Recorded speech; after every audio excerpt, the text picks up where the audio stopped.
इन एक महिला की कुंडली को हम देखते हैं जिनका जन्म 5 फरवरी 1963 4:53 शाम को मिर्जापुर यूपी उत्तर प्रदेश में हुआ है। इस महिला की ऐसी कुंडली है कि सभी पापग्रह लग्न और सप्तम भाव में हैं। अब हम देखेंगे कि इनका विवाह क्यों संभव हुआ।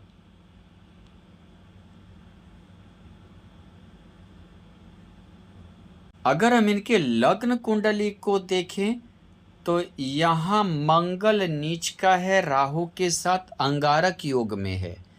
इन्हें हालांकि गुस्सा और चिड़चिड़ापन ज़्यादा आता होगा।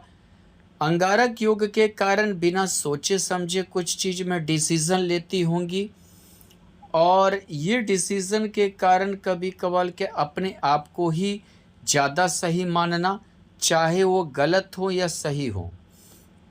या मंगल को देखें तो मंगल वक्री भी है, तो ऐसे में जो है अपने मन का करना, जिद्दीपन होना, ये सभी गुण इनमें होगा। दूसरी चीज़ अगर हम देखें, जहां हम विवाह की बात कर रहे थे तो आपको बता रहे थे कि सप्तम भाव में देखिए सूर्य शनि केतु है और लग्न से दृष्टि जो है मंगल और राहु का भी हो गया।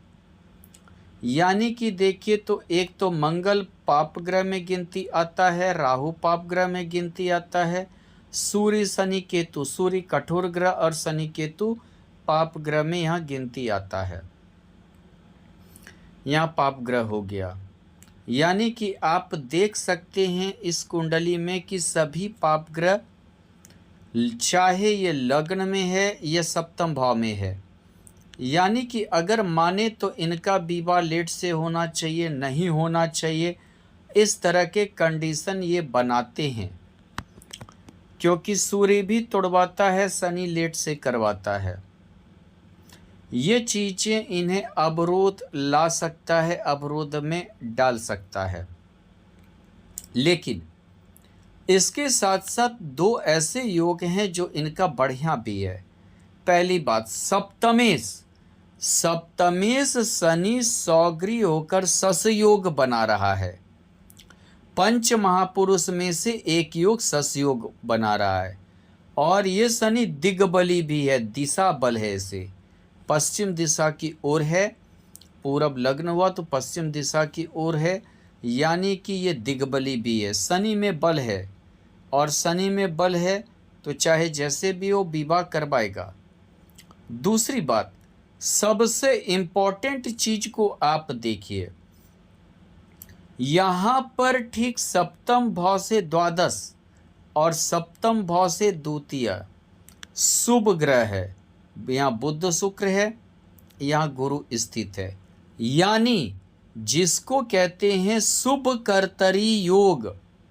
यानी अगर किसी भी घर के अगर द्वादश भाव में पाप ग्रह हो जाए और द्वितीय भाव में भी उससे पाप ग्रह हो जाए, उसे हम कहते हैं पाप कर्तरी योग।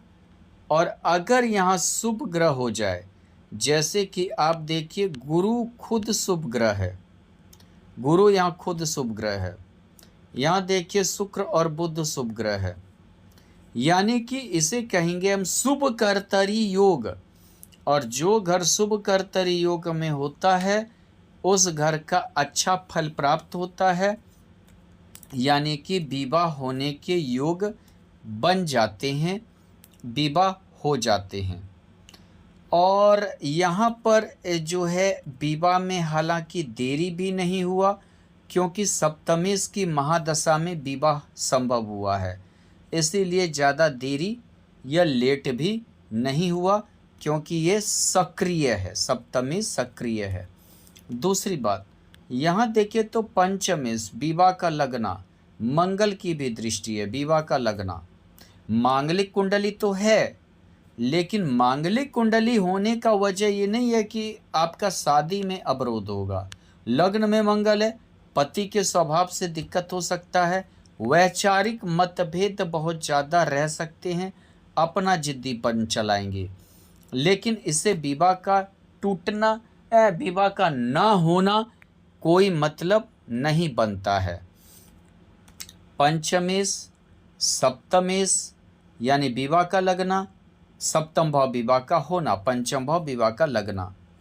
ऊपर से देखें, ये सूर्य यानी कि जो है सूर्य यानी कि जो है संचय यानी पति का होना। हालांकि तृतीय भाव लड़की के लिए देखा जाता है, घर से विदाई, उसके बारे में भी हम बात करेंगे, आगे बात करेंगे। तो ये चीज़ें विवाह को, एक तो शुभ कर्तरी योग और दूसरा शनि का सौग्री होना, सस योग में होना। अगर कोई योग बन जाता है तो उसके पाप मतलब उसका जो गलत ये फल है वो ख़त्म हो जाता है। यहाँ पर सस योग के कारण ये माने कि जो गलत योग था शनि का जो होना चाहिए वो खत्म हो गया। हालांकि केतु के कारण थोड़ा नीरसता रहेगी, बीमारी रहेगी, ये सब चीज़ हो सकता है। भाव चलित कुंडली पर गौर करें तो भाव चलित कुंडली में क्या हुआ है कि बुध देखिए यहाँ चल कर आ गया है। आपको क्या बताए थे हम पहले कि हम बुध के बारे में बाद में बात करेंगे। अब बुध जब यहाँ चल के हो गया है यानी कि घर से विदाई लड़की के लिए। चतुर्थ भाव होता है परिवार, घर, और उससे द्वादश बुध यानी घर से विदाई। ये घर से विदाई के भी योग को प्रबल बुध कर रहा है क्योंकि ये सप्तम भाव में आ गया, यानी कि घर से विदाई संभव हो गया। यानी कि देखिए कि जो भी हमारा चीज़ है वो हमारा सब चीज़ बैठ गया। एक तो सप्तम का प्रबल होना, महादशा में होना, और दूसरी बात पंचम का यानी विवाह का लगना। मंगल शनि एक दूसरे को ऐसे भी देख रहा है, लगना। तीसरी बात क्या हो गया, आप देखें तो घर से विदाई, यानी कि घर से विदाई क्या हो गया, तृतीय भाव, ये चतुर्थ भाव घर हुआ, उससे विदाई, ये सभी योग बैठ गया। ये बुध कहाँ बैठ गया, यहाँ देखिए, ये बुध यहाँ देखिए, घर से विदाई का योग को प्रबल किया।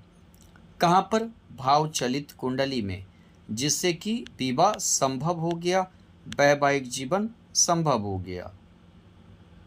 नौमांस कुंडली को अगर हम देखें तो यहाँ सप्तम भाव में देखें तो गुरु आ गया है। गुरु आ गया है यानी जरूर पढ़ा लिखा लड़का से विवाह हुआ है, जो कि पढ़ा लिखा हो। दूसरी बात क्या है, ये गुरु को देखें तो यहाँ पर क्या है कि लग्न कुंडली में क्या है, सूर्य, शनि, मंगल, राहु की दृष्टि था। अब देखिए यहाँ का सप्तमेश, अगर लग्न कुंडली का सप्तमेश देखें नौमांस कुंडली में तो ये शनि कहाँ पर है, कर्क में, कर्क में स्थित है, दसम भाव में स्थित है। और दूसरी बात क्या हो जाती है, यहाँ पे अगर देखें मंगल सप्तमेश तो यहाँ नौमांस कुंडली में मंगल खुद उच्च का चतुर्थ भाव में है।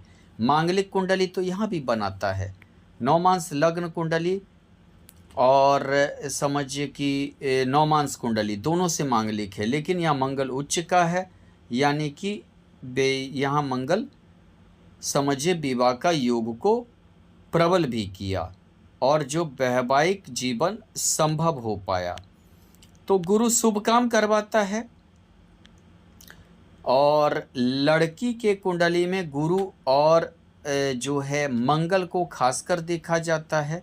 यहाँ देखें तो गुरु शुभ काम करवाया, विवाह करवाया, इसी के लिए विवाह संभव हो पाया। हाँ, अगर हम देखें तो यहाँ पर शनि सप्तमेश शनि श्रवण नक्षत्र चंद्रमा के नक्षत्र का है। इनके कुंडली में चंद्रमा द्वादश भाव है, इसी के लिए दूर संभव हो पाया। विवाह नक्षत्र स्वामी के कारण दूर हुआ।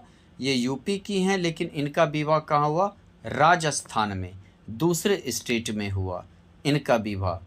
इसीलिए जो है यहाँ पर क्योंकि श्रवण नक्षत्र चंद्रमा का शनि, जो विवाह है वो सप्तमेश शनि के महादशा में संभव हुआ, यानी कि गुरु की महादशा का लगभग अंत में हुआ, गुरु की महादशा के लगभग अंत में हुआ। 85 में इनका शादी हुआ है।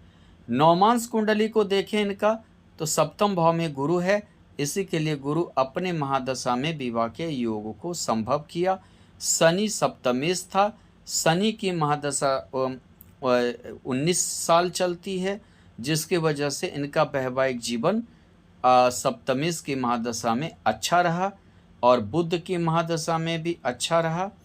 शुभकर्तर योग के कारण अभी केतु की महादशा है, तो ऐसे में थोड़ा सा हो सकता है जीवन साथी को, केतु सप्तम भाव में है, शनि के साथ है, रोग दे, पैर में दर्द दे, पैर के नीचे वाले भाग में दर्द दे जीवन साथी का, कमर का समस्या दे, पेट के निचले हिस्से का समस्या दे, शरीर में ऐंठन दे, ये सब समस्या जीवन साथी को हो सकता है।